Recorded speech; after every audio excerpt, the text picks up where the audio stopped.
It's coming up with a beginning and the end. Stuff in the middle is pretty tough too. So that being said, here I am. We'll get this thing started. To say it's an honor and a privilege to stand before you today will be a major understatement. You see, in 1985, if someone had told me I would soon be delivering a commencement speech at a college graduation, I would have laughed and asked them what planet they were from. Back then, public speaking absolutely terrified me. So doing something like this was the furthest thing from my mind. So fast forward a little over 25 years, and here I am, speaking at your graduation. It's an incredible honor for me. Today's a special day for all of us. For you, this is a transition point to the next phase of your lives and your professional career. For me, I have the privilege of delivering my second commencement speech at my alma mater. Pretty cool. Over 25 years ago, I sat where you are today. I graduated from ITT in 1985 with a degree in electronics.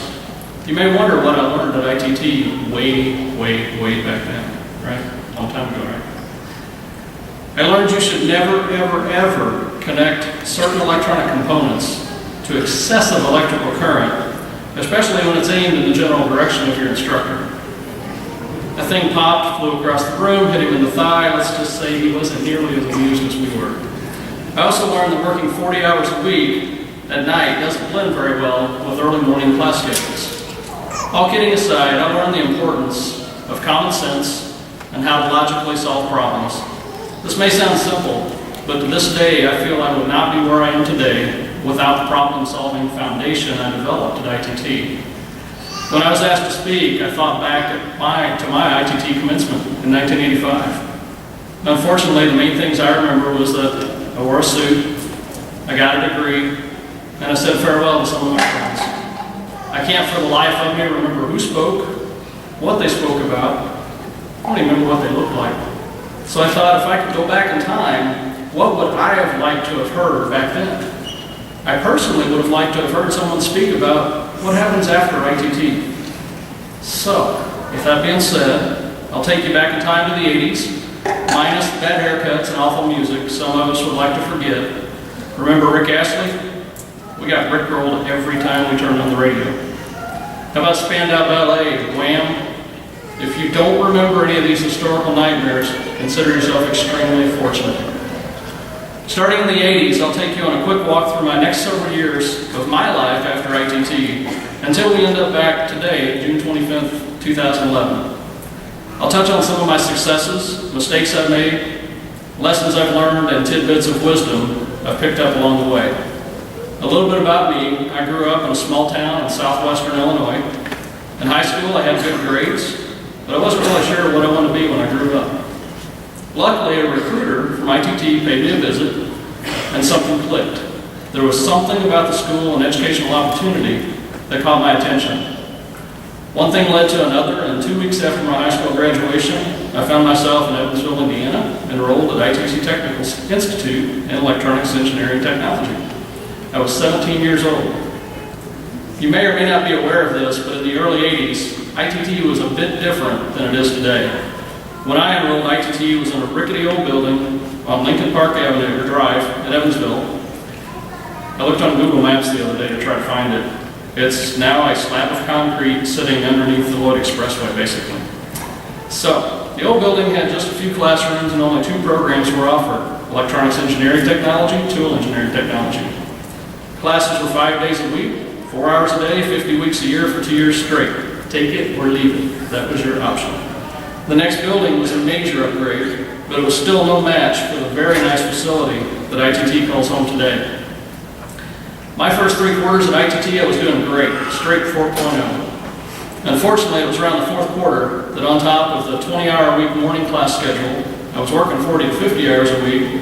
I was having way too much fun being a 17-year-old living away from home, and I also began dating my future wife, whom I'm still with today. In July, we'll be celebrating our 26th anniversary. So, getting more than a few hours sleep back then was entirely overrated. Thank you. It was around that time that my 4th quarter GPA dropped from a 4.0 to just under a 2.0. Not good. As bad as it sounds, that was precisely the wake-up call that I needed, especially since I was financially responsible for my tuition and I couldn't afford to retake classes. I made the decision to transfer to afternoon classes, which was a better fit for my work schedule. I refocused on studies, and I was able to bring my GPA back up to a respectable level. I graduated above 3.0, so I felt pretty good about that. So what happened after my ITT graduation? I immediately began pulling down six figures. I bought a brand new Corvette, and I began traveling the world. And I'm lying. Okay, so that's not exactly what happened. My first job out of school was with a local technology company. My initial salary was a whopping $6.50 an hour, which was actually a drop from what I'd been pulling down in tips alone at Domino's Pizza. It was a temporary setback, but it was a necessary career step. At this job, I performed electronic component level repair and field tech work. Since personal computers were not commonplace and had only been out a few years, I initially worked on dedicated word processing equipment and electronic typewriters. Eventually, I moved on to supporting personal computers and small business networks. This is when I felt the next phase of my education would begin. I built a foundation at ITT. Now it's time to begin building a skill set to overlay that foundation. From the first technical training course I was sent to, I developed a hunger for knowledge and was driven to learn as much as I could from that point on. Over the next several years, I continued to learn through hands-on experience and tons of ongoing education. I quickly realized that technology is a constantly evolving field, so I felt really good about my career choice. The key thing I realized was how passionate I was about what I do. In the early 90s, I transitioned to the corporate IT world. A client I worked with at the time talked me into coming to work for him. Once again, I initially took a short-term pay cut, but as before, it was worth it to shift into the next phase of my career. The industry was healthcare, and I was there for about another 12 years. During that time, I continued to seize every opportunity I could for ongoing educational opportunities. By the time I finished this phase of my career, I was part of a small team that built the corporate information security division for the company, which had over 86,000 employees at the time. Unfortunately, the technology division was outsourced to a third party. The company that won the outsourcing contract didn't share the same conviction I had for integrity and values. It was then that I made the most difficult and risky decision in my career. I went out on my own as a business owner and independent IT consultant. This time I took a huge initial pay cut. Huge. Did I say the word huge? Huge. So, what was it with me and taking pay cuts? Thank God the wedding vows say for better or worse. I had several ups and downs during this adventurous phase of my life. On the upside, I had some excellent experiences working contracts for companies such as Bell Canada of Toronto and Merrill Lynch on Wall Street. Talk about stepping outside my comfort zone. In no time, I was an expert on the New York subway system. I had my share of downs as well. I know there's some criminal justice graduates out here today. You'll appreciate this little story. I helped uncover some significant illegal business practices of a business partner of mine in Miami. I discovered he was financially defrauding a lot of people, including me. One thing led to another, and eventually I had senior attorneys from the Federal Trade Commission in Washington, D.C. on my speed dial. I helped them work and research the case. It was a fantastic feeling that they told me more than once they wouldn't have gotten as far as they did without my help. They may have just been pumping up my ego, but it did make me feel good nonetheless. After months of research, conference calls, and investigation, the FTC flew me and a couple of other victims to Miami. I spent over 2 hours on the witness stand in South Florida Federal Court as a witness to the prosecution. It felt great telling the truth and seeing a fraudulent businessman lose his ability to harm others. Never a dull moment, and I wouldn't have it any other way. Even though my consulting career was beginning to take off, I missed the stability of having a steady paycheck. With families to support, feast or famine was too much of a risk for me. In late 2004, I moved on to the next phase of my post-ITT career. I accepted an offer to manage the IT security function for Old National Bank. I was a vice president and their corporate network security manager. After 6 years in this role, I was dealt a life-changing blow. In January of this year, I was informed that my position was one of many that were being eliminated. Excuse me? You said what? I'm being eliminated? I had never experienced that in my life. So, over 25 years in the industry, never ever being jobless. You know when they say when one door closes, another one opens? That was the case for me. I left my career at Old National on a Friday in February and began my current role the following Monday. Having my job eliminated and life shaken up like this has turned out to be fantastic. I was hired as a senior consultant with Keller Schrader, an Evansville-based company. It's employee-owned, fantastic place. My role is to lead up their security practice, and I love it. So that brings us back to today. That was a quick run-through of 25 years since my graduation from ITT. I'm looking forward to seeing what the next 25 years holds in store. In 1985, things like iPhones, GPSs, wireless networking devices, those were futuristic concepts no one could have imagined.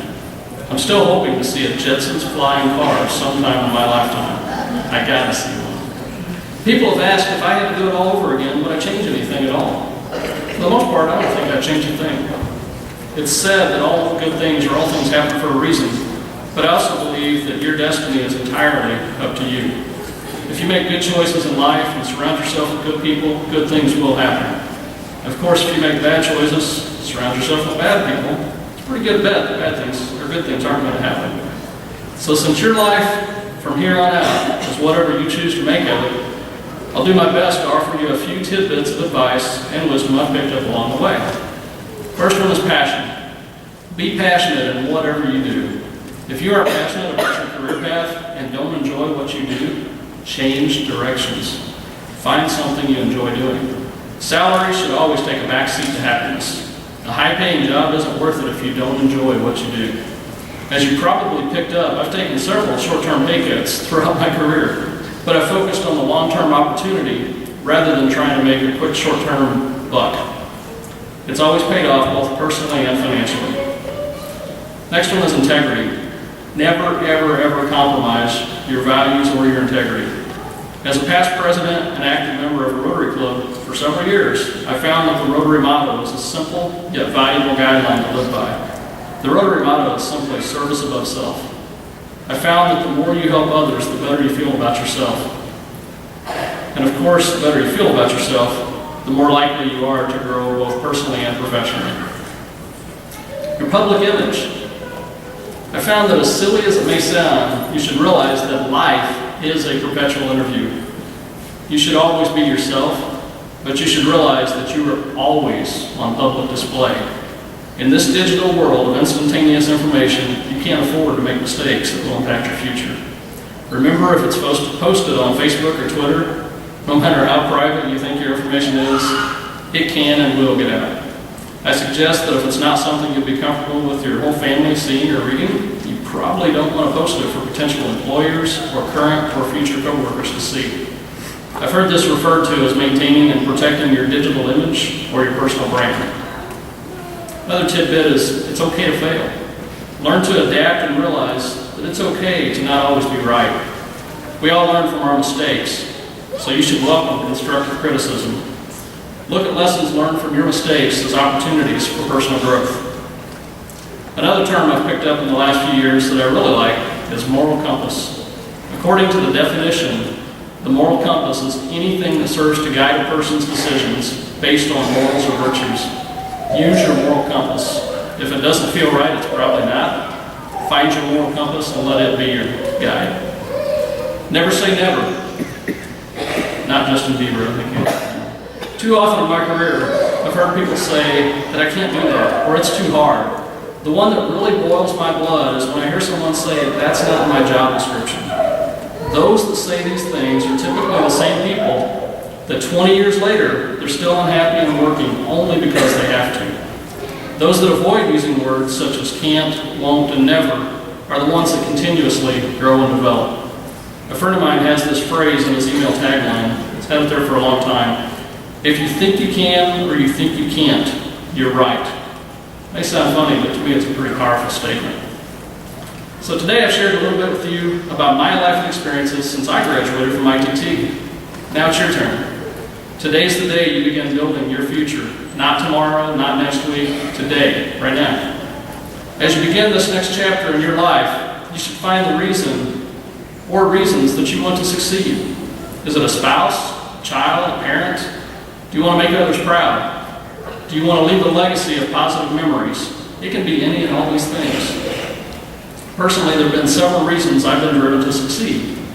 First, it was for my parents. They raised me in a value-driven environment. If my success made them a little bit more proud of me, then I succeeded. When they saw that I had done all right for myself, they also succeeded.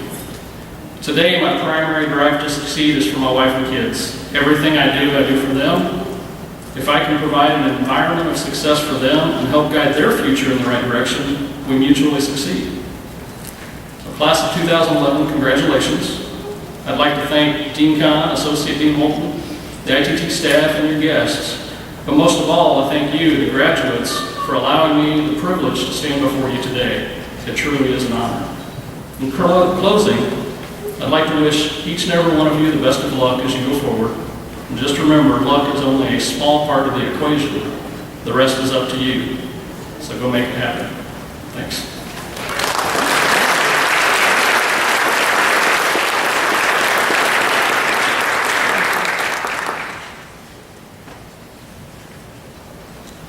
Thank you, Mr. Mathis.